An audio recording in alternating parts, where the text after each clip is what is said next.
In today's video, I'm going to teach you how to save jobs on Glassdoor. By the end, you'll know exactly how to find roles that interest you, save them for later, and return to manage or apply when you're ready. Start by heading to your Glassdoor account. If you're on desktop, open the website and sign in. On mobile, open the Glassdoor app and make sure you're logged in. Being signed in is important because anything you save will be tied to your account and available across your devices. From the home screen, select the Jobs section. This takes you straight to Glassdoor's job search page, where you can begin exploring opportunities. In the search bar, type a job title or a company name. If you'd like to narrow it down, add a location, whether that's a specific city or a broader region. When you're ready, hit search to load the results.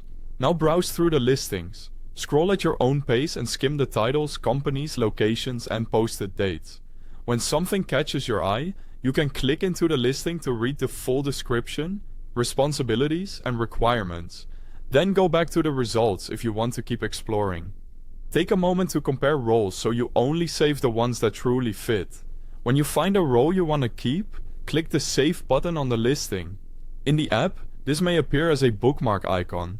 The moment you tap Save, that job is added to your account so you can easily return to it later without searching again.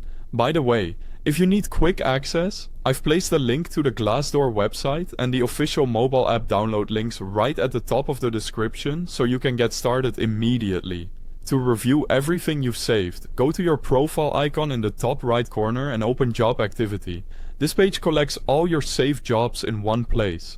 It's perfect for planning your applications, comparing roles side by side, and keeping your search organized. From Job Activity, you can take action whenever you're ready. Select Apply on any saved job to start the application process directly from Glassdoor, or be taken to the employer's site, depending on the listing. And if a role no longer fits, remove it from your saved list to keep things clean and focused. That's all there is to it. Sign in, search, save the jobs that matter, and manage them from Job Activity. If this helped, feel free to check those links in the description to dive in right away. Thanks for watching.